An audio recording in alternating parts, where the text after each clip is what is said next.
You are listening to RMC Radio, Reform Media Center Surabaya. Renewing your mind. Salam jumpa pendengar terkasih dimanapun berada. Kali ini program Question and Answer bersama Pendeta Andi Halim kembali menyapa ruang dengar saudara semuanya. Tentu saja dalam program Q&A ini kita akan saling berinteraksi, bertanya jawab dengan Pendeta Andi Halim yang sudah berada di studio malam hari ini. Sampai pukul 8 malam nanti silakan pendengar semuanya untuk terus menyimak program Q&A khususnya hari ini dengan topiknya yaitu Pentakosta dan fenomena. Bagaimana pendengar semuanya, apakah sudah siap untuk mendengarkan pemaparan dari Pendeta Andi Halim mengenai tema Pentakosta dan fenomenanya? Dan langsung saja nanti bisa bertanya jawab langsung, berdiskusi bersama dengan Pendeta Andi Halim di sini ya. Ada melalui WhatsApp dan juga tidak lupa malam hari ini kita ada live di Instagram ya. Menyapa semua yang sudah bergabung di live Instagram kita juga. Terlebih dahulu sebelum menyapa yang sudah ada di live Instagram, kita akan menyapa Pendeta Andi Halim untuk malam hari ini sehubungan dengan tema fenomena Pentakosta atau Pentakosta dan fenomenanya. Iya, salam jumpa Pak Andi. Ya, salam jumpa Adelia. Iya, bagaimana kabarnya Pak? Puji Tuhan, apapun yang terjadi semua untuk kebaikan kita. Oke, kita mau sapa dulu ya Pak ya yang sudah bergabung di live Instagram untuk malam hari ini. Sudah cukup banyak nih kelihatannya yang menantikan pembahasan topik ini. Ada Feby, Pak Feby nih ya, Pak Feby Cindrawan. Selamat malam, salam jumpa. Ada Wisya juga, salam jumpa dari kita, salam kenal. Ada gabung Pak katanya dari Wisya. Ada Arthur Suryo Hadi. Murid stres ya Pak ya? Yes. Ada Smart Fotografi, ada Lim Kewi, halo Lim Kewi. Ini setia juga nih Pak, menyimak terus setiap kita live di Instagram. Ada Trisna 793, salam jumpa. Ada Andrean Christoph juga, wah ini sudah menanti-nanti. Ada Salim, hai Salim, salam jumpa. Ada Pancadie, semoga ada gak salah ya bacanya ya. Oke, ini sudah cukup banyak nih Pak yang menunggu. Ada juga Pak Aryo menyapa, ikut Q&A. Wah, ini semua di absen ini. Kelihatannya Pak Andi ini ya buka absen dulu ya. Ini pada absen ya. Malam Pak Andi, ada Ibu Melani yang hadir juga. Dan tentu saja tidak terlewatkan Bapak Elia. Bapak Elia dan Pak Aryo ini ya sudah selalu setia, siap-siap nih untuk bertanya dan berkomentar. Silahkan Pak Aryo, Pak Elia dan semuanya yang sedang menyimak nih langsung gabungan ya, biar seru nih malam hari ini ya Pak ya. Biar terjawab semua yang selama ini misteri. Katanya misteri, apa iya sih sebenarnya misteri? Oke, boleh bergabung sekarang juga di WhatsApp 081-357-901628. Biar nggak fenomenanya ini berbeda-beda ya di gereja satu, gereja lainnya bingung nanti ya. Masuk ke sini beda, masuk ke situ beda. Wah, ada ritual-ritual yang berbeda juga. Nah, untuk mempersiapkan Pentakosta ini seperti apa? Mumpung di sini topiknya adalah Pentakosta dan fenomenanya, pendengar harus segera bertanya, mengklarifikasi setiap kebimbangan dan kebingungannya mengenai Pentakosta dan fenomena-fenomena yang menyertainya ya. Jangan disimpan di dalam hati. Langsung saja bertanya di WhatsApp 081-357-901628. Oke, silakan Pak Andi, kita mau memulai pembahasannya dari mana nih untuk malam ini? Seperti biasa kita akan membaca terlebih dahulu firman Tuhan yang terambil dari Kisah Rasul pasal 1. Kita baca terlebih dahulu ayat 4 dan ayat 5 akan dibacakan oleh rekan kita Adelia. Kisah Para Rasul 1 ayat 4 dan 5. Pada suatu hari ketika makan bersama-sama dengan mereka, ia melarang mereka meninggalkan Yerusalem dan menyuruh mereka tinggal di situ menantikan janji Bapa. Yang demikian katanya, telah kamu dengar daripadaku, sebab Yohanes membaptis dengan air, tetapi tidak lama lagi kamu akan dibaptis dengan Roh Kudus. Ya. Jadi saudara, kita kalau melihat bagian ini adalah satu perkataan Tuhan Yesus kepada murid-muridnya untuk tidak meninggalkan Yerusalem dan menantikan janji Bapa, ya, menantikan janji Bapa. Nah, janji Bapa itu apa?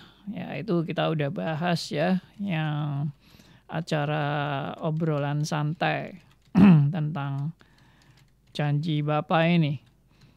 Dan Tuhan Yesus menegaskan kembali bahwa tidak lama lagi kamu akan dibaptis dengan Roh Kudus. Jadi ada peristiwa pembaptisan dengan Roh Kudus. Nah, kapankah itu? Tidak ada waktu lain yang khusus untuk acara yang disebut dengan dibaptis dengan Roh Kudus itu kecuali hari Pentakosta, ya, kecuali hari Pentakosta. Maka tidak ada tafsiran lain yang bisa disebutkan untuk hari yang khusus di mana peristiwa baptis dengan Roh Kudus ini kecuali hari Pentakosta. Berarti dalam hal ini kalau ada orang bingung dengan baptisan Roh Kudus, maka dalam pengertian ini yaitu ayat ini itu berkenaan dengan hari Pentakosta. Jadi yang dimaksud dengan peristiwa para murid dibaptis dengan Roh Kudus itu adalah peristiwa Pentakosta. Gak ada lain. Tapi memang dibaptis dengan Roh Kudus ini ada beberapa pengertian, saudara ya. Karena pengertian dibaptis dengan Roh Kudus ini adalah suatu momentum yang khusus ya, suatu momentum yang khusus. Dan ini oleh pekerjaan Roh Kudus. Jadi apa yang terjadi pada hari Pentakosta oleh pekerjaan Roh Kudus? Nah, itu saya sudah menyebut 3 hal yang penting yang merupakan makna yang signifikan di dalam hari Pentakosta. Itu apa? Yang pertama, proklamasi diutusnya para rasul sebagai saksi-saksi Kristus. Ya, itu dari kata apostolos, dalam bahasa Inggris apostle itu maksudnya yang diutus sebagai saksi Kristus. Nah, itu proklamasi pertama. Lalu makna yang kedua yaitu juga proklamasi lagi, yaitu proklamasi bahwa Injil itu sudah saatnya diberitakan kepada semua bangsa. Injil diberitakan kepada semua bangsa. Karena sebelum itu bangsa yang sangat boleh dikatakan diistimewakan oleh Allah adalah bangsa Israel. Di mana Allah menyatakan perjanjiannya secara khusus kepada bangsa Israel. Dan itu bukan berarti Tuhan tuh pilih kasih atau Tuhan tuh hanya mau mengutamakan bangsa Israel saja. Tidak, tetapi melalui bangsa Israel, semua bangsa akan diberkati. Yaitu apa? Berkenaan dengan tentunya kehadiran Sang Mesias, yaitu Kristus. Nah, itu yang kedua. Yang ketiga adalah suatu proklamasi, yaitu berdirinya gereja mula-mula. Berdirinya gereja mula-mula itu adalah suatu hal yang juga sangat khusus sekali. Karena Tuhan Yesus memang sudah menubuatkan bahwa Tuhan Yesus mendirikan gereja di atas batu karang. Dan batu karang itu adalah pengakuan Petrus bahwa Yesuslah anak Allah, ya, Sang Mesias. Itu yang menjadi pengakuan inilah yang menjadi dasar dari gereja. Nah, jadi saudara-saudara, inilah peristiwa baptisan Roh Kudus, dibaptis dengan Roh Kudus, artinya diresmikan, disahkan, ya, suatu pengutusan dari Allah kepada para rasul untuk menjadi saksi-saksi Kristus dan memulai gereja, dan Injil disebarkan kepada seluruh bangsa. Nah, itu namanya baptis dengan Roh Kudus, ya. Jadi peristiwa baptis itu banyak macam, saudara ya. Bangsa Israel juga dikatakan dibaptis dalam lautan. Dalam lautan artinya apa itu? Itu artinya bahwa Tuhan memimpin dan menyatakan anugerahnya melalui pimpinan Musa kepada bangsa Israel yang melewati laut, ya, yang terbelah, dan itu adalah penyertaan dan pemeliharaan Allah kepada bangsa pilihannya. Itu dibaptis dalam laut dengan pimpinan Musa. Jadi pengertian baptisan itu banyak arti, saudara ya. Kalau ini yang dimaksud dengan Kisah Rasul dari pasal 1 ayat 4 dan 5 ini, itu pasti pengertian baptisan dengan Roh Kudus itu adalah peristiwa atau momentum khusus, yaitu pada hari Pentakosta dengan pengertian 3 proklamasi tadi. Ya, nah, ini yang menjadi makna Pentakosta. Tapi orang seringkali malah menangkap salah. Yang ditangkap bukan makna Pentakostanya, tapi yang ditangkap adalah fenomenanya atau tanda-tandanya, yaitu ada suara angin keras, ada lidah api, dan ada bahasa tanda petik roh. Sebetulnya istilah bahasa roh ini aja sudah salah. Karena dalam bahasa aslinya kata roh itu tidak pernah ada. Ya, tapi terjemahan di Kisah Rasul justru bagus. Di Kisah 2 ayat 1 sampai 4 itu mereka berkata-kata dalam bahasa lain. Dalam bahasa lain. Bukan bahasa roh, tapi bahasa lain. Yang dimaksud bahasa lain itu adalah bahasa suku lain, di mana orang-orang Israel berdatangan dari daerah-daerah lain itu, dan mereka sudah terbiasa dengan bahasa di daerah-daerah lain itu, dan mereka kumpul di Yerusalem, dan mereka mendengar para rasul itu berbicara di dalam bahasa daerah mereka masing-masing, di mana mereka dalam perantauan. Nah, itu yang peristiwa yang mengejutkan, dan itu yang saya sudah kasih penjelasan. Memang momentum ini dipakai Allah, ya, untuk menyatakan proklamasi tadi, bahwa memang ada kejadian spektakuler yang luar biasa pada waktu itu, di mana itu juga intervensi pekerjaan Roh Kudus, dan itulah yang namanya mereka dibaptis dengan Roh Kudus.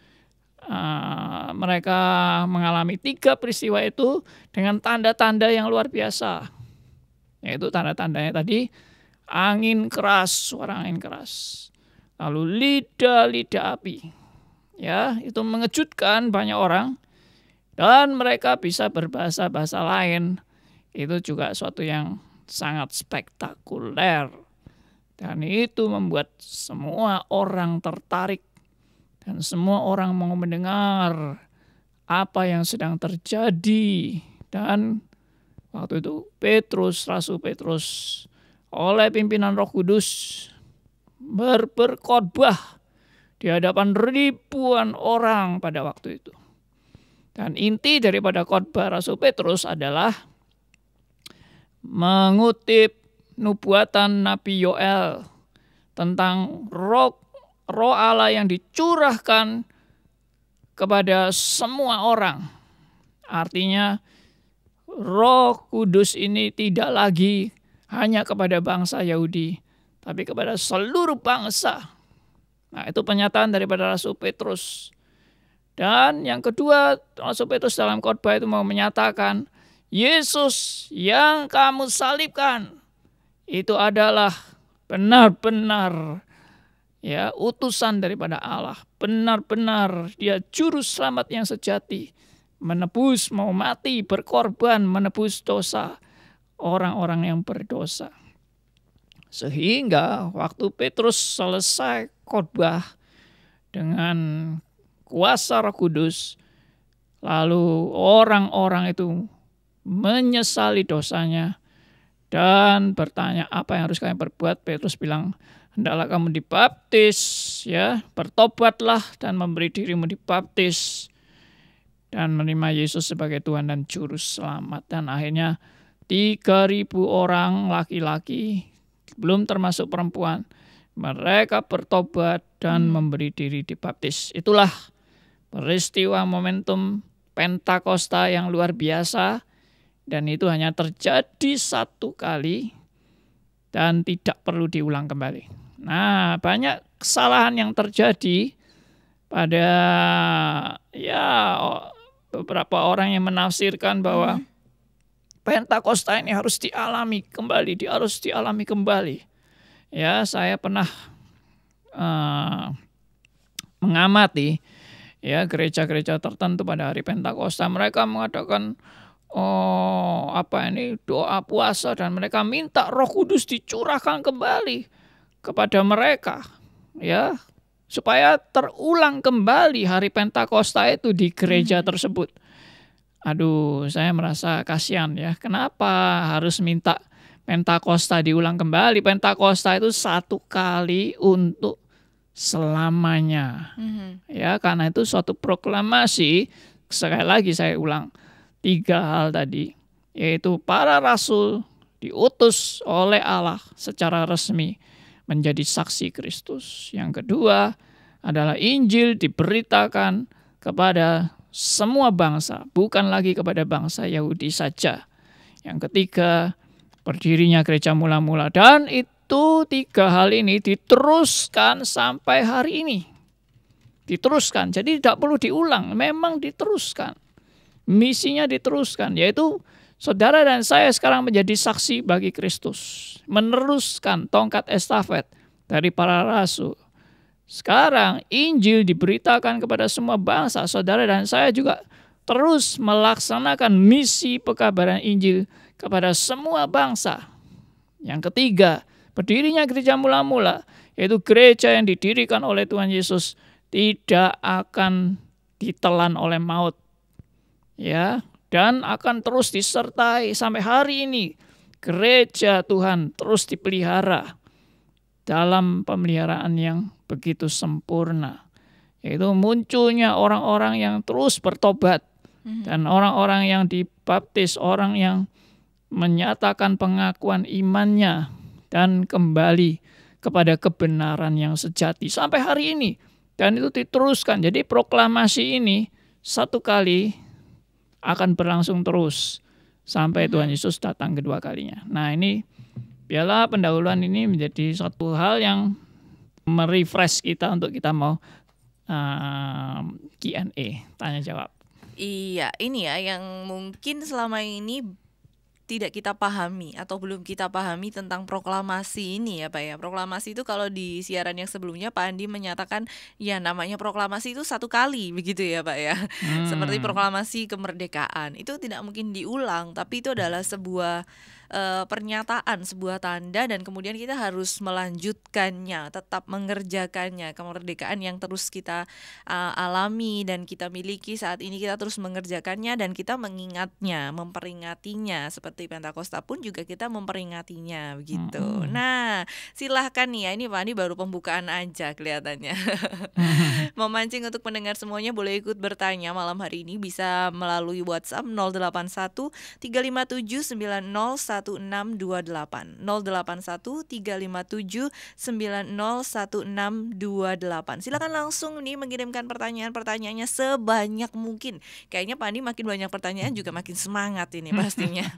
Tenang Pak, ini sudah ada nih pertanyaan di sini yang mengantri ya. Tapi sebelumnya mau sapa dulu untuk yang sudah bergabung di live Instagram kita. Kayaknya makin bertambah ini Pak ya.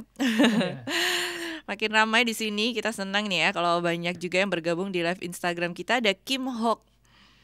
Kemudian ada siapa lagi nih ya? Ada Andrean Christoph juga. Oke, salam jumpa, salam kenal juga dari Adel ya.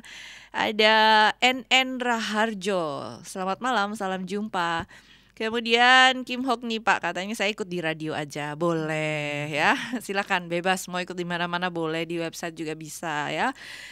Roni Adiel. Ada, halo Roni, ada Bu Yunike Martini juga yang sudah bergabung di live Instagram kita. Ada Hendro Kuncoro, selamat malam, salam Halo, Pak jumpa. Hendro. Oh, kenal juga nih Pak Andi ya kayaknya. Kenal.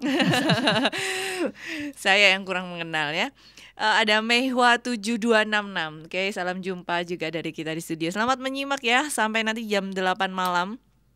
Kita akan berbincang-bincang seputar topik Pentakosta dan fenomenanya. Ada fenomena apa saja sih? Mungkin selama ini ada yang Adel nggak tahu atau Pak Andi juga nggak tahu. Dan itu mau ditanyakan, benar nggak ya? Kalau menurut firman Tuhan itu seperti ini, benar nggak ya? Oke, kita tunggu 081 357 901628. Atau pendengar semuanya mau bersharing-sharing ria tentang pemahamannya Pentakosta ini seperti apa selama ini yang dipahami, boleh juga ya. Langsung 081357901628. Adalah tunggu, Pak Andi juga menunggu sampai jam 8 malam nanti. Oke, kita langsung ke pertanyaan dulu mungkin Pak? Ya, langsung saja. Langsung aja ya. Ini dari Hieronymus, Pak Hieronymus ya Pak ya. Ini mau mungkin mau diperjelas. Kemarin Anda sudah sempat bacakan pertanyaannya Pak. Bapak mungkin Pak Andi masih ingat juga. Apa perbedaan pencurahan Roh Kudus di dalam kitab Yoel 2 ayat 28-29 dengan Kisah Rasul 2 ayat 1-3? Minta tolong nanti bisa diperjelas mungkin ya Pak Andi ya. Ya, Yoel 2 itu adalah merupakan nubuatan ya. Di dalam Yoel 2 itu ada nubuatan mengenai pencurahan Roh Kudus. Dan Roh Kudus itu kalau kita lihat intinya daripada nubuatan itu, kita tidak membahas secara detail mengenai kalimat per kalimat dalam nubuat itu. Tapi kalau kita lihat secara keseluruhan, nubuatan itu maknanya adalah bahwa Roh Kudus pada saat yang Tuhan sudah tentukan akan dicurahkan kepada semua bangsa. Artinya adalah bahwa bukan lagi Israel sebagai bangsa khusus, di mana bangsa khusus ini Tuhan sangat spesialkan, dan perjanjian-perjanjian Tuhan hanya kepada bangsa yang khusus ini, yaitu bangsa Israel. Tidak. Hari ini Tuhan sudah mengadakan perjanjian itu kepada seluruh bangsa. Sebetulnya intinya bukan lagi kepada bangsa tertentu, tidak. Tapi intinya adalah kepada gerejanya. Ya, umatnya, gerejanya. Umatnya hari ini di dalam perjanjian baru itu adalah gerejanya. Kalau dulu umat Allah di perjanjian lama itu memang bangsa Israel. Tapi itu pun masih tidak tertutup untuk bangsa-bangsa lain yang juga ada yang bertobat secara personal. Ya, tetapi sekarang sudah tidak ada lagi bangsa Israel itu secara bangsa pilihan yang khusus. Yang ada sekarang ini adalah gerejanya. Gerejanya itu siapa? Yaitu orang yang percaya kepada Yesus sebagai Tuhan dan Juru Selamat. Dan itu adalah satu pernyataan bahwa perjanjian Allah ini progresif ya, progresif. Kalau dulu perjanjian Allah khusus kepada umat Israel, sekarang perjanjian Allah itu kepada semua bangsa, semua orang yang mau percaya kepada Kristus. Nah, itulah Yoel 2. Jadi menyatakan bahwa tidak ada lagi sekarang ini adalah bangsa yang khusus seperti itu nggak ada. Yang ada adalah umat Tuhan, yaitu gerejanya. Oke, terima kasih Pak Andi ya sudah menjawab pertanyaan dari Hieronymus ini. Semoga sudah cukup memperjelas dan membenarkan lagi pemahaman kita ya. Untuk Bapak Hieronymus, kalau misalnya mau lanjut pertanyaannya boleh, silahkan ya. Mungkin ada yang mau ditanyakan lagi, tapi Pak namun kurang jelas Pak, boleh ya, silahkan. 081 357 901628 ya. Silahkan Pak Hieronymus dan bapak-bapak lainnya, pendengar-pendengar lainnya, silahkan langsung bergabung sekarang juga. Jangan ditunda-tunda, karena biasanya nih suka menunggu ini Pak ya. Suka menunggu, makin seru makin panas gitu ya. Jangan, langsung saja bergabung sekarang juga. 081 357 901628. Mungkin ada yang baru bergabung, adalah akan ulang lagi kasih tahu untuk topik kita dalam program Q&A atau question and answer bersama Pendeta Andi Halim malam hari ini adalah Pentakosta dan fenomenanya. Sudahkah kita memahami Pentakosta ini dengan benar, dengan seturut kebenaran firman Tuhan, atau kita hanya memahaminya sepotong-sepotong dan mengartikannya menurut keinginan kita atau untuk kepentingan kita sendiri? Oke, kita lanjut meluncur ke pertanyaan selanjutnya, boleh Pak? Iya, silakan. Sudah ada yang mengantri, ada Heni Listiowati. Oke, atau yang di akun IG-nya juga melihat live di Instagram nih, sepertinya dengan akunnya Smart Fotografi. Oke Pak Andi, ini pertanyaannya. Saya mencatat dari salah satu khotbah Pak Stephen Tong bahwa iman meliputi 3 aspek, yaitu pikiran, perasaan, dan kehendak. Kita harus mengusahakan ketiga aspek tersebut agar sinkron dengan Allah. Mengusahakan, maksudnya adalah saya memahaminya sebagai bentuk memikul salib. Dan peran atau kerja Roh Kudus adalah memimpin orang percaya dalam usaha tersebut, seperti yang tertulis dalam Yohanes 16 ayat 13, Pak. Pertanyaannya, apakah pemahaman itu sudah benar? Mungkin dalam memahami peran dan kerja Roh Kudus adalah memimpin orang percaya dalam usaha tersebut. Kemudian kedua, mohon dijelaskan tentang terminologi mengalami Roh Kudus atau mengalami Allah. Kalau dari perspektif Reform tuh seperti apa? Mengalami Roh Kudus dan mengalami Allah. Pak Andi langsung ketawa ya. Bagaimana kita memastikan bahwa Roh Kudus memimpin kehidupan orang percaya setiap hari? Itu 3 itu Pak. Terima kasih untuk penjelasan dari Pak Andi. Terima kasih juga untuk penyiar yang sudah membacakannya. Ya, satu-satu dulu deh. Oh, siap. Yang pertama tadi apa, coba diulang. Apakah pemahaman itu benar? Karena tadi Bu Heni mencatat bahwa ada khotbah Pak Stephen Tong yang mengatakan bahwa iman meliputi 3 aspek, pikiran, perasaan, kehendak. Harus mengusahakan 3 aspek tersebut sinkron. Dan peran atau kerja Roh Kudus adalah memimpin orang percaya dalam usaha tersebut. Apakah pemahaman itu benar? Ya jelaslah bahwa hidup manusia itu kan ada 3 aspek ya, dalam pikiran, perasaan, dan kehendak. Dan Roh Kudus itu memang memimpin hidup kita itu dalam 3 aspek eksistensi kita ini sebagai satu pribadi. Ya, pribadi itu punya pikiran, perasaan, dan kehendak. Dan memang cara Roh Kudus bekerja itu kalau kita lihat di Roma 12 ayat 2 ya, itu melalui yang dikatakan bagaimana Roh Kudus itu memperbaharui budi kita, akal budi kita ya, sehingga itu hal yang sangat penting dalam kehidupan orang percaya untuk mau mengenal pimpinan Tuhan, yaitu dengan cara Roh Kudus itu memperbarui akal budi kita untuk bisa mengerti firman Tuhan dengan benar. Jadi yang pasti memang pekerjaan Roh Kudus itu tidak pernah berhenti dalam hidup orang percaya, dan pekerjaan Roh Kudus itu terus-menerus yang membimbing dan menyadarkan dan menginsyafkan kita. Nah, cara Roh Kudus memperbarui akal budi kita itu ya dengan cara kita belajar firman-Nya ya, terus-menerus diperbarui oleh firman Tuhan yang mengingatkan kita ya, yang mengejas kita atau menyesuaikan pikiran-pikiran kita sesuai dengan kebenaran firman. Nah, itu caranya Roh Kudus memimpin kita. Oke, itu tadi pertanyaan yang pertama ya Pak ya. Mohon dijelaskan tentang terminologi mengalami Roh Kudus atau mengalami Allah.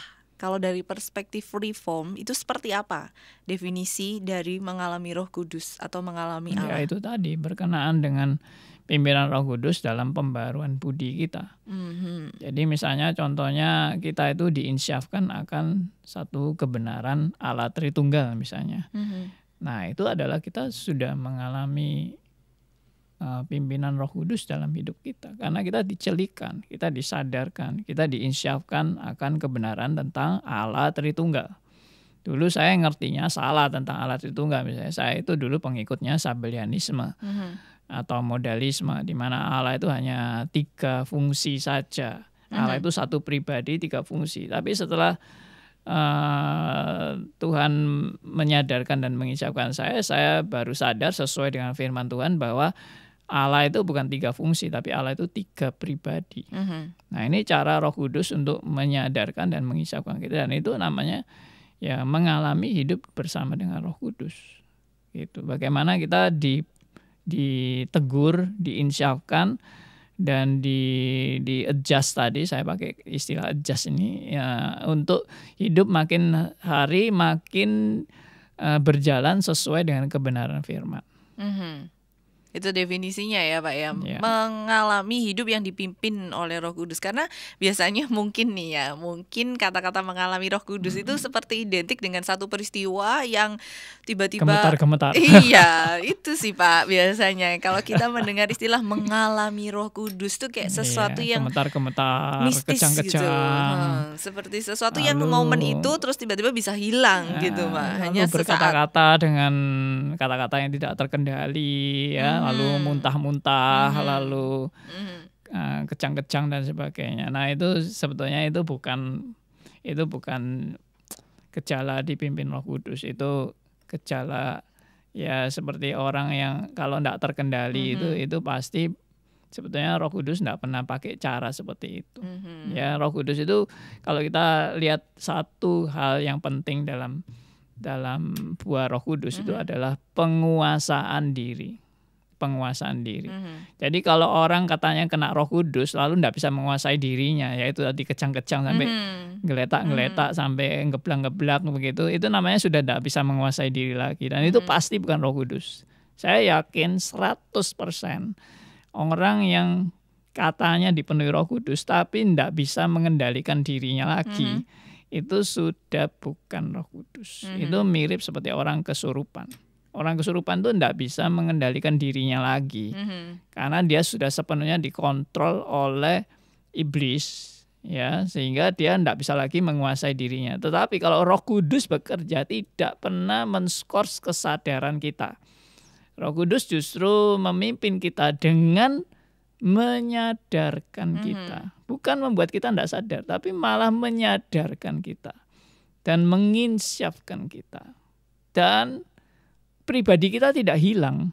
Pada waktu Roh Kudus memimpin kita kepribadian kita ini tidak diskors dan tidak kemudian menjadi tenggelam, tetapi justru kepribadian kita ini dipulihkan sehingga kita menjadi makin sadar dan makin kembali kepada jalur yang benar, bukan makin tidak sadar. Nah itu bagi saya bahaya ya kalau jadi orang Kristen yang mengalami situasi-situasi yang sampai nggak sadar, lalu yaitu terkapar-kapar, lalu ngeblak-ngeblak seperti itu gejala-gejala yang harus kita waspadai. Ini bukan Roh Kudus ini.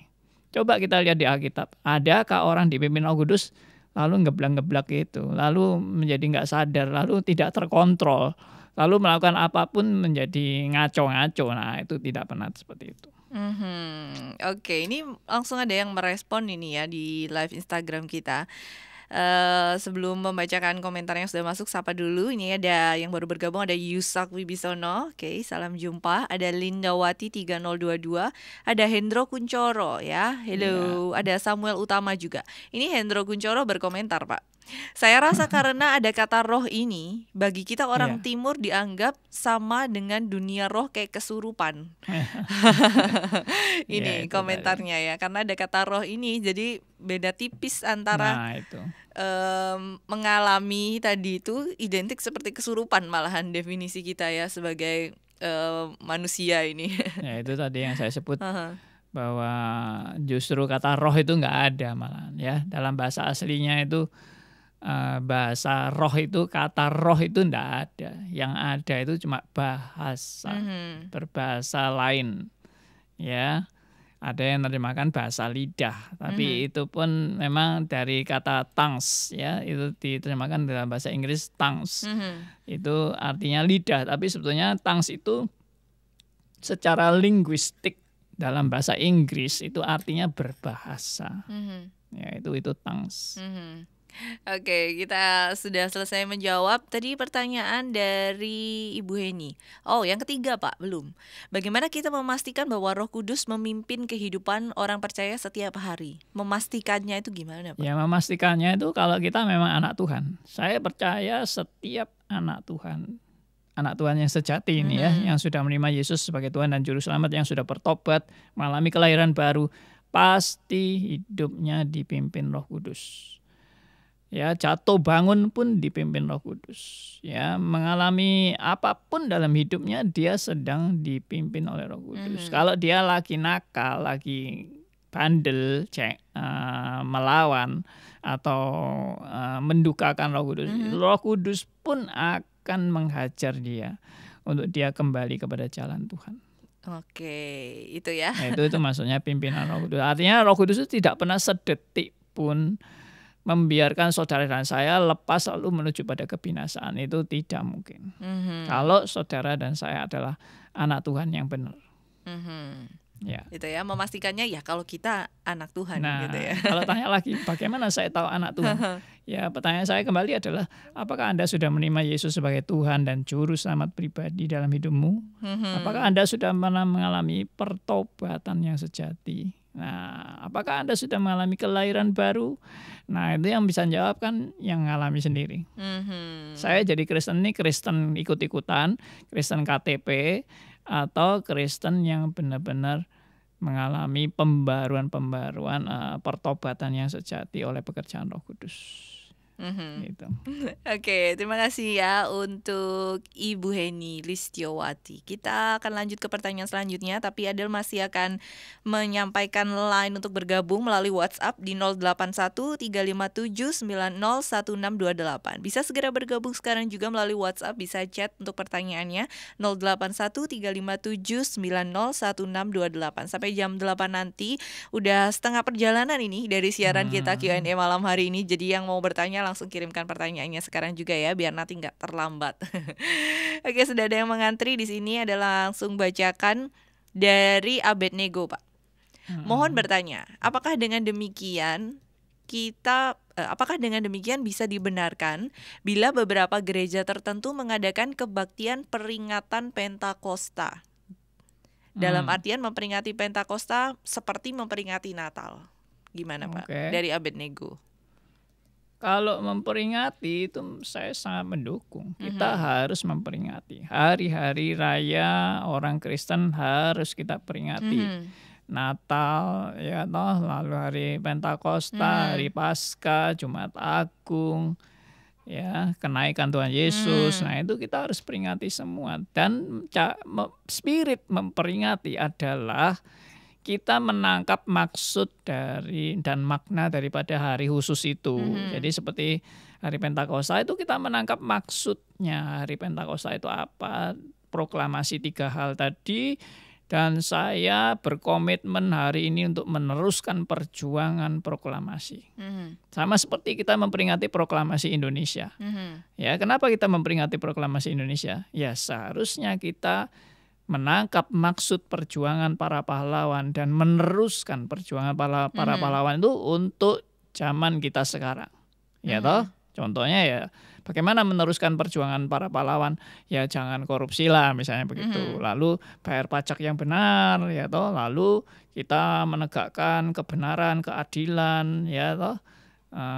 Dan kesejahteraan rakyat itu yang diperjuangkan mestinya. Jangan malah jadi koruptor dan sebagainya. Nah, ini contoh meneruskan perjuangan proklamasi. Demikian juga proklamasi hari Pentakosta. Kita teruskan perjuangan itu, 3 hal tadi. Ya, saya harap saudara menghafal 3 hal ini. Ya, nanti perlu diuji ya.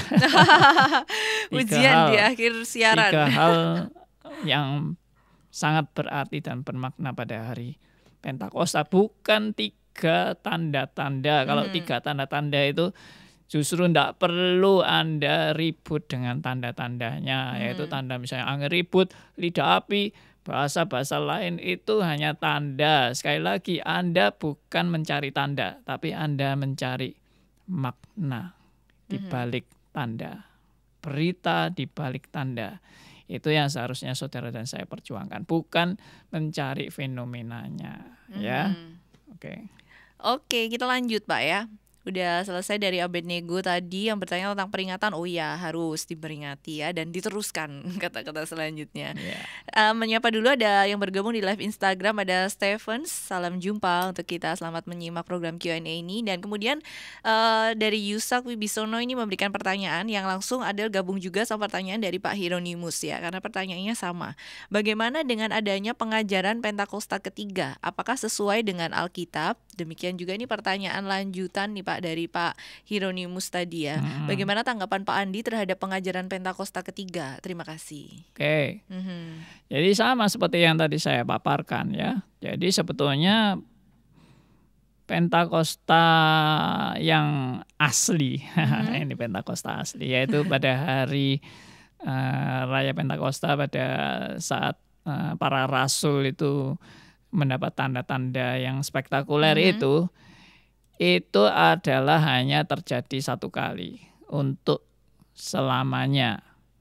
Jadi kalau saudara dan saya ingin mengulang Pentakosta itu sudah salah kaprah. Itu mirip seperti mari kita mengulang proklamasi Indonesia. Itu namanya kurang ajar, karena dengan Anda mengulang proklamasi Indonesia, Anda berarti menyangkali proklamasi yang dulu sudah dilakukan oleh Presiden Soekarno ya dan Bung Hatta, itu yang proklamasi yang benar-benar sejarah ya. Lalu kita ulang lagi proklamasi itu ya, berarti kita nggak nganggap proklamasi yang dulu. Nah, sama dengan sekarang saya mau bikin proklamasi baru lagi, proklamasi kedua, proklamasi ketiga, itu sama dengan saya menyangkali proklamasi yang pertama. Karena proklamasi yang pertama itu akan diteruskan di dalam setiap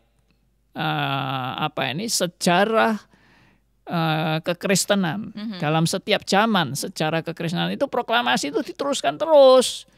Jadi kalau misalnya mau proklamasi kedua, ketiga, bagi saya proklamasi itu bukan ada kedua, ketiga, tapi proklamasi itu dijalankan terus.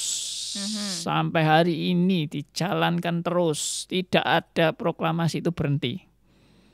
Ya, tidak ada berhenti. Berarti kalau tidak ada berhenti, berarti nggak pernah ada kedua, ketiga. Dan sebagainya. Karena tidak pernah berhenti. Semangat proklamasi di zaman para rasul itu sampai hari ini itu menjadi semangat saudara dan saya untuk mengerjakan pekerjaan yang Tuhan sudah nyatakan sejak berdirinya gereja mula-mula. Itu. Oke, sudah menjawab untuk pertanyaan dari Yusak Wibisono dan juga Pak Hieronymus ya. Saya menyinggung sedikit, proklamasi kedua itu kalau ditafsirkan oleh orang-orang tertentu itu terjadi di Azusa Street, yaitu tahun 1901, katanya ada orang yang tiba-tiba bisa bahasa roh.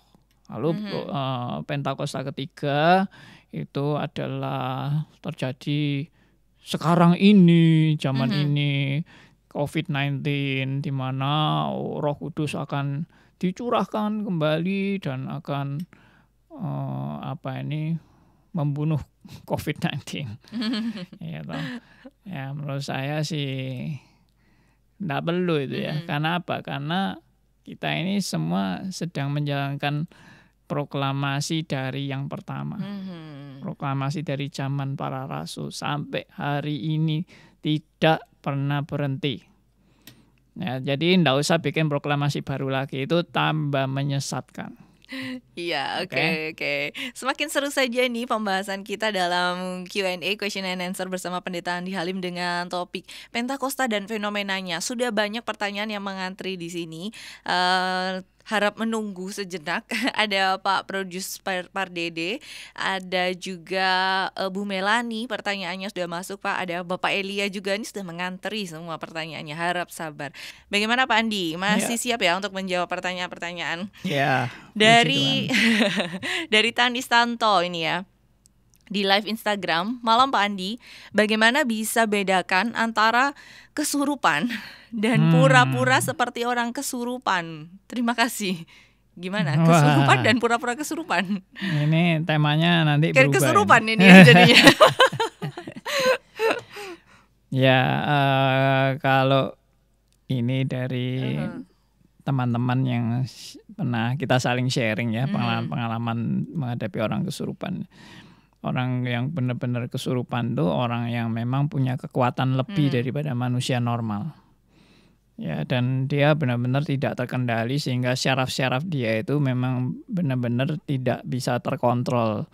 Tapi kalau orang pura-pura kesurupan itu bisa dikendalikan gitu, masih bisa dikendalikan, dan paling-paling ya teriak-teriak atau histeris. Nah, itu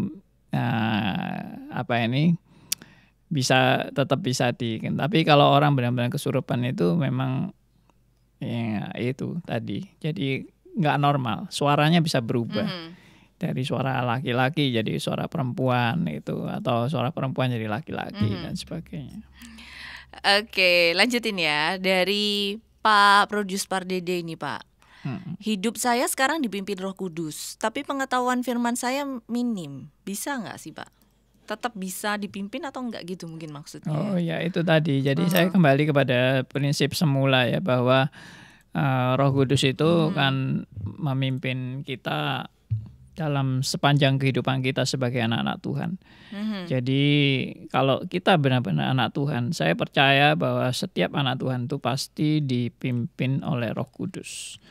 Jadi entah mungkin pengertian kita salah, entah pengertian kita benar, entah kita berbuat yang salah atau berbuat yang benar, Roh Kudus sedang menuntun dan membimbing kita. Kalau kita tentunya di dalam kita berbuat salah, Roh Kudus akan menegur kita, akan menginsyafkan kita, akan bahkan menghajar kita kalau perlu, supaya kita kembali kepada jalan yang benar. Jadi Roh Kudus itu bukan keluar masuk ya, kalau seperti banyak orang ada yang menafsirkan Roh Kudus itu kalau kita berdosa, Roh Kudusnya keluar. Kalau kita bertobat, Roh Kudusnya masuk lagi. Kalau seperti itu, justru kalau kita berdosa, Roh Kudus selalu keluar dari diri kita. Berarti kita sudah tidak pernah bisa bertobat lagi, karena Roh Kudus sudah keluar dari hidup kita. Yang bisa membawa kita kembali dan bertobat itu adalah pekerjaan Roh Kudus yang menginsyafkan kita. Jadi tanpa Roh Kudus itu bekerja dalam hidup saudara dan saya, dan tanpa Roh Kudus menyertai kita, kita sudah tidak mungkin bisa bertobat lagi. Nah, ini seringkali penafsiran yang salah tentang Roh Kudus yang keluar masuk itu. Roh Kudus tidak pernah keluar masuk. Roh Kudus itu di dalam hidup anak Tuhan selalu menyertai dan memelihara dan menetap. Oke, lanjut ya Pak ya. Boleh kita lanjut ke pertanyaan yang sudah masuk di WhatsApp. Buat semuanya yang sedang menyimak kita di live Instagram, terus simak kita setia sampai nanti jam 8 malam, 30 menit ke depan. Ada pertanyaan ini tapi nggak disebutkan namanya ya. Adel tetap bacakan aja pertanyaannya. Malam Pak Andi, mau tanya, peristiwa Pentakosta berarti setiap orang percaya sejati telah mengalami baptisan Roh Kudus. Dan apakah juga berarti orang-orang pada zaman Perjanjian Lama juga mengalami baptisan Roh Kudus yang terjadi pada peristiwa Pentakosta tersebut? Terima kasih. Oke, ya ini mengenai setiap orang percaya mengalami baptisan. Kalau baptisan Roh Kudus itu dalam pengertian hari Pentakosta, itu memang nggak setiap orang mengalami hari Pentakosta. Artinya tidak setiap orang mengalami momentum Pentakosta itu. Tetapi yang dialami itu adalah spiritnya. Spirit daripada Pentakosta itu dialami oleh orang yang percaya, karena dia akan meneruskan misi tiga hal tadi, yaitu menjadi saksi bagi Kristus, lalu Injil diberitakan kepada semua bangsa, lalu mengembangkan gereja. Ya, nah itu 3 hal itu akan menjadi spirit setiap orang percaya.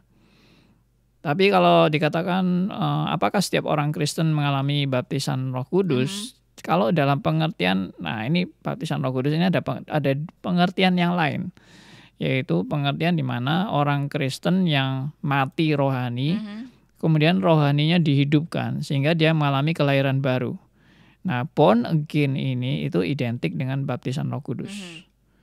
Nah, dalam hal ini, apakah setiap orang Kristen sejati yang sudah mengalami kelahiran baru pasti mengalami baptisan Roh Kudus? Saya jawab ya. Pasti, karena setiap orang Kristen yang mengalami kelahiran baru, dia berarti sudah dibaptis dengan Roh Kudus.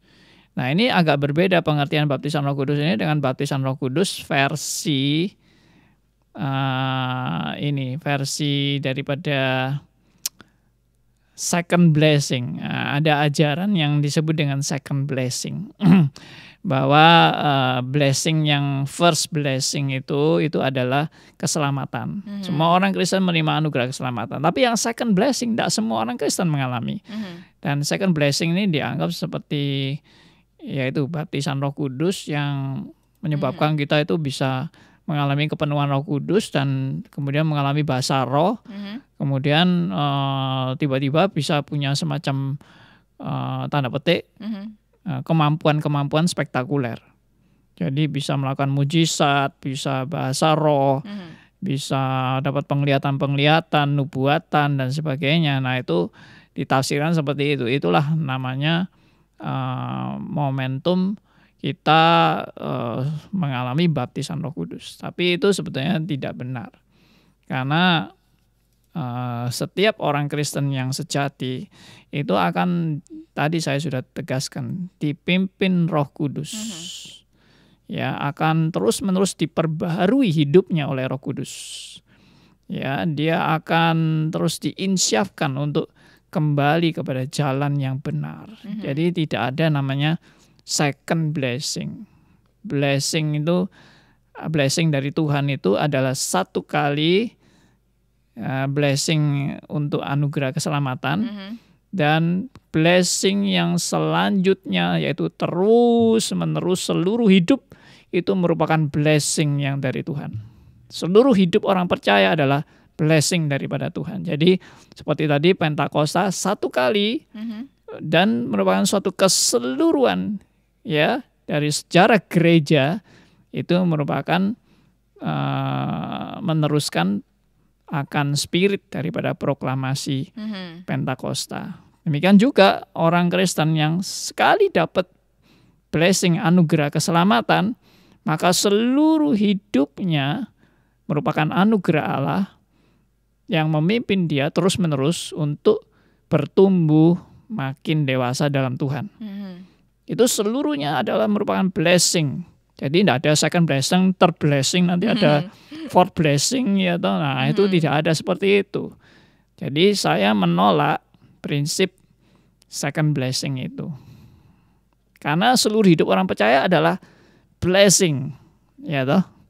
Jangan bilang second blessing, nanti ada third blessing, ada fourth blessing, ada 1000 blessing. Ya, oke. Oke, itu dia, itu sangat menghentakkan hati. Oh iya ya, ternyata ya selama ini mungkin kita tidak pahami dengan benar. Oke, pendengar semuanya yang masih ingin bergabung bisa melalui WhatsApp 081357901628. Oke, kita lanjut nih Pak ke pertanyaan selanjutnya ya. Ada beberapa pertanyaan yang sekiranya ini kurang lebih hampir-hampir sama dan berkaitan. Jadi ada langsung bacakan ya Pak ya. Ada yang pertama nih dari Ibu Melani, terus kemudian juga Pak Elia, dan juga ada satu lagi nih belum ada namanya sih ya. Tapi nggak apa-apa, kita tetap bacakan aja. Yang pertama dari Ibu Melani. Saya pernah menjelaskan tentang dipenuhi Roh Kudus pada gereja sebelah, bahwa dipenuhi Roh Kudus bukan berbahasa aneh-aneh yang tidak dimengerti. Saya jelaskan juga bahwa ketika para rasul berkhotbah, mereka dari berbagai daerah mengerti akan bahasa mereka. Tapi mereka mengatakan bahwa hanya orang yang dipenuhi Roh Kudus yang mengerti artinya. Waduh, jadi pusing nih. Bagaimana harus menjawab ini, Pak? Terima kasih. Kemudian yang kedua, mereka ngotot bahwa hanya orang yang dipenuhi Roh Kudus yang bisa berbahasa roh. Padahal di Kisah Rasul sudah jelas apa yang menjadi dasar mereka. Gitu, Bu Melani bingung gimana menanggapinya lagi kalau orang-orang yang jawabannya seperti ini. Orang yang dipenuhi Roh Kudus itu ya yang berbahasa roh. Kalau tidak berbahasa roh berarti tidak dipenuhi Roh Kudus. Begitu kalau dari Bu Melani ya. Kemudian bersambung ke Bapak Elia. Sebenarnya Bapak Elia ini ada pertanyaan yang pertama, kapan kita mengalami baptisan Roh Kudus? Apakah saat kita mengaku percaya Kristus sebagai Tuhan dan Juru Selamat? Ini yang agak berbeda dari Pak Elia. Kemudian yang sama Pak Elia juga tentang bahasa ini tadi, bahasa roh katanya ya. Fenomena zaman now bahasa lain itu bahasa planet. Dan kalimat-kalimat aneh itu bisa dilatih dulu dan akan Roh Kudus ambil alih ucapan-ucapan pancingan itu. Itu yang saya dapatkan info saat saya bertanya kepada seorang pemakai bahasa roh itu. Kok gampang nular bagi yang ada di dekat mereka. Saya sering melototin mereka untuk cari tahu apa sebenarnya situasi itu. Saya tertarik kalau dari roh-roh yang sedang masuk ke dalam mereka marah kepada saya, sehingga saya bisa komunikasi dengan roh tersebut, tapi nggak pernah berhasil. Saya orangnya belak-belakan, sehingga kelakuan saya mencari tahu itu terkadang ekstrim bahkan dalam hal-hal yang seperti ini. Itu tanggapan Pak Elia tentang bahasa roh. Kemudian ada satu lagi, ini belum menyebutkan nama. Bagaimana sikap kita menanggapi bahasa roh yang tidak kita mengerti dan ada dalam gereja Kristen? Karena fenomena ini membuat saya tidak nyaman atau aneh dalam proses kebaktian. Itu Pak, 3 orang pendengar yang kurang lebih meresponi tentang bahasa roh dan bertanya tentang bahasa roh ini tadi. Oke, jadi saya sudah janji saya akan membahas mengenai bahasa roh pada acara obrolan santai hari Senin yang akan datang. Oke, ini edisi spesial sekali ya ternyata. Ya, jadi saya memang khusus mau membahas mengenai bahasa roh itu. Tapi juga tidak mungkin selesai satu session. Jadi itu akan bersambung tentang bahasa roh, semoga memang bisa cepat selesai dan secara tuntas bisa dipahami dengan benar. Tapi saya ingin sekarang ini mengulas sedikit mengenai salah pengertian mengenai datangnya Roh Kudus. Ya. Jadi kenapa sih Roh Kudus itu harus datang pada hari Pentakosta?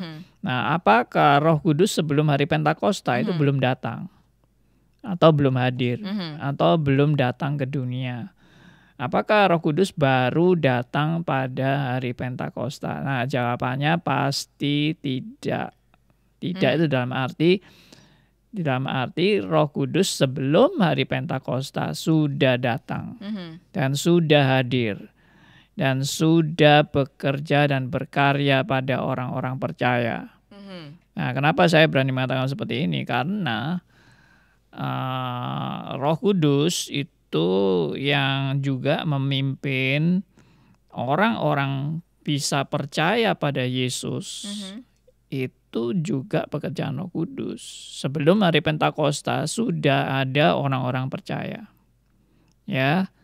Bahkan di Perjanjian Lama sudah ada orang-orang yang percaya juga kepada Tuhan. Ya, seperti Daud, seperti Abraham, seperti Yakub, ya toh, seperti Yusuf dan sebagainya. Itu orang-orang di Perjanjian Lama ya. Itu orang-orang yang juga dipimpin Roh Kudus. Jadi salah besar kalau mengatakan bahwa Roh Kudus itu hanya terjadi atau baru mulai terjadi pada hari Pentakosta. Nah, coba sekarang kita lihat contohnya. Ya, ini sebelum Pentakosta sudah ada orang yang mengalami kepenuhan Roh Kudus. Jadi kalau dikatakan kepenuhan Roh Kudus baru dimulai hari Pentakosta itu juga salah. Dan kalau dikatakan penuh dengan Roh Kudus itu juga harus dengan berbahasa roh, itu juga salah. Ya, karena orang-orang yang dipenuhi Roh Kudus sebelum Pentakosta ini dia tidak kemudian berbahasa bahasa roh yang aneh-aneh itu atau yang tidak dimengerti itu. Ya, mari kita lihat yang pertama, yaitu di Lukas pasal 1 ayat 41. Lukas 1 ayat 41, lalu diteruskan sampai ayat 42 saja. Kita akan membaca firman Tuhan dari Lukas 1 ayat 41 dan 42 ya Pak. Ya. Dan ketika Elisabet mendengar salam Maria, melonjaklah anak yang di dalam rahimnya. Dan Elisabet pun penuh dengan Roh Kudus. Lalu berseru dengan suara nyaring, diberkatilah engkau di antara semua perempuan, dan diberkatilah buah rahimmu. Nah, jadi jelas di sini dikatakan bahwa Elisabet penuh dengan Roh Kudus. Nah, ini kan sebelum hari Pentakosta. Ini masih Lukas pasal 1. Justru Tuhan Yesus juga masih belum lahir. Ya. Dan Elisabet ketemu dengan Maria. Nah, lalu dikatakan Elisabet penuh dengan Roh Kudus dan dengan suara nyaring, berarti dia bukan pakai bahasa roh. Ini suara nyaring ini kan pakai bahasa sehari-hari. Orang Yahudi waktu itu pakai bahasa Aram ya. Jadi dalam hal ini itu salah kalau menyimpulkan bahwa orang yang penuh dengan Roh Kudus harus ada bahasa roh. Karena buktinya di Lukas pasal 1 sebelum hari Pentakosta, Elisabet sudah penuh dengan Roh Kudus, berarti Roh Kudus sudah hadir. Dan Roh Kudus sudah berkarya pada orang percaya dan memenuhi seseorang, dan orang itu tidak berbahasa roh tapi bahasa biasa. Lalu yang kedua, contoh lain adalah Tuhan Yesus sendiri. Tuhan Yesus juga dikatakan dipimpin Roh Kudus, ya, dan waktu Tuhan Yesus dipimpin Roh Kudus, Tuhan Yesus juga tidak berbahasa roh. Ya, meskipun Tuhan Yesus juga penuh dengan Roh Kudus, tapi Tuhan Yesus tidak berbahasa roh, dan satu kali pun dalam hidup Tuhan Yesus tidak pernah berbahasa roh. Nah, ini kan aneh kan. Berbahasa roh maksudnya ya itu loh, berbahasa yang model aneh-aneh itu, yang katanya tidak dimengerti itu. Ya. Nah, ini nanti kita bahas hari Senin aja. Ya, tentang signifikansi bahasa rohnya itu sendiri, karena seperti tadi ya, Pentakosta itu orang seringkali nggak menangkap signifikansi Pentakosta, yang ditangkap tuh fenomenanya. Demikian juga bahasa roh, orang nggak menangkap signifikansi bahasa roh, yang ditangkap tuh fenomenanya aja. Ya, justru pelajaran yang di 1 Korintus yang ditiru-tiru orang zaman sekarang itu salah kaprah, karena 1 Korintus itu bukan pelajaran mengenai bagaimana berbahasa roh yang harus ditiru seperti yang terjadi pada jemaat Korintus. Itu salah besar, itu sudah suatu presupposisi yang salah besar. Jemaat Korintus itu tidak boleh ditiru, karena justru banyak melakukan kesalahan, terutama di dalam karunia-karunia roh. Mereka banyak melakukan kesalahan. Kita kalau meniru, berarti kita meniru kesalahannya Korintus. Nah, itu pendahuluan untuk hari Senin itu ya. Oke, sebelum lanjut ada pertanyaan lagi, semakin agak menipis ya waktu kita. Ada Rina Listio yang bergabung di live Instagram. Halo, ada Steffi Kilai, ada juga Salim Tony, ada Pak Bro nih. Salim Tony kasih jempol Pak, suaranya bagus katanya. Ada Priscilla Kusnadi, ada juga Rio Yudistirak. Dan kita langsung ke pertanyaan selanjutnya Pak. Selamat malam Pak Andi. Ada yang berkata bahwa istilah Pentakosta untuk turunnya Roh Kudus itu salah kaprah. Karena Roh Kudus menurut Alkitab sudah turun beberapa kali. Yang seperti barusan dibaca. Baru saya yaitu waktu Maria dikandung Roh Kudus, waktu Yesus dibaptis, waktu para rasul kepenuhan Roh Kudus. Bagaimana pengertian yang benar dengan peristiwa Pentakosta ini? Karena jika memang Roh Kudus sudah berkali-kali turun ke dunia, bukankah itu sesuatu hal biasa? Dan dengan asumsi saat-saat Roh Kudus turun, maka ketika tidak turun, di manakah Roh Kudus? Iya.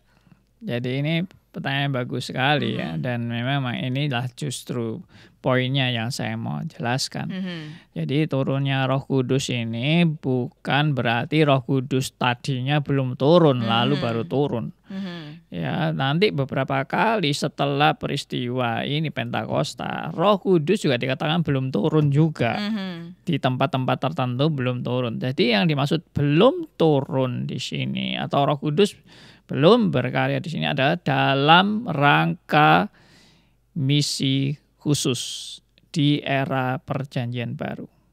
Nah, ini yang saya mau tegaskan. Jadi Roh Kudus ini kenapa harus turun di hari Pentakosta? Karena bukan berarti dia belum turun sebelumnya, tapi dia sedang mau menggenapi rencana Allah dalam melaksanakan misi pekabaran Injil di era Perjanjian Baru. Nah, jadi itu yang dimaksud dengan Kisah pasal 1 ayat ke-8. Ya, coba dibaca ulang Kisah 1 ayat 8 ini yang beberapa kali sudah di-sharekan, diiklankan ya. Iya. Saya bacakan ya Pak ya, dari Kisah Para Rasul 1 ayat 8.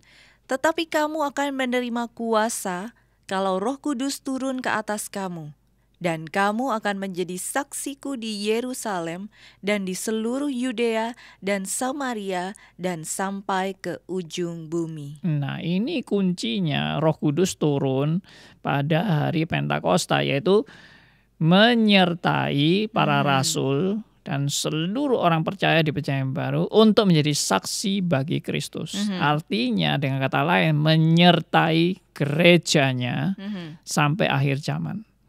Itu jadi Roh Kudus turun ini itu dalam rangka itu menyertai gerejanya sampai akhir zaman dan juga menyertai orang-orang yang menjadi saksi bagi Kristus dan memberitakan Injil ke seluruh dunia. Di dalam memberitakan Injil ke seluruh dunia, Tuhan berjanji Roh Kudus menyertai sampai akhir zaman. Nah, itu dalam rangka itu. Dalam rangka itu Roh Kudus memproklamasikan 3 hal tadi. Saya ulang 3 hal, yaitu yang pertama, proklamasi diutusnya para rasul. Yang kedua, proklamasi Injil diberitakan bagi semua bangsa. Yang ketiga, proklamasi berdirinya gereja mula-mula. Nah, perhatikan ini saya mau hubungkan dengan Matius pasal 28. Coba kita lihat.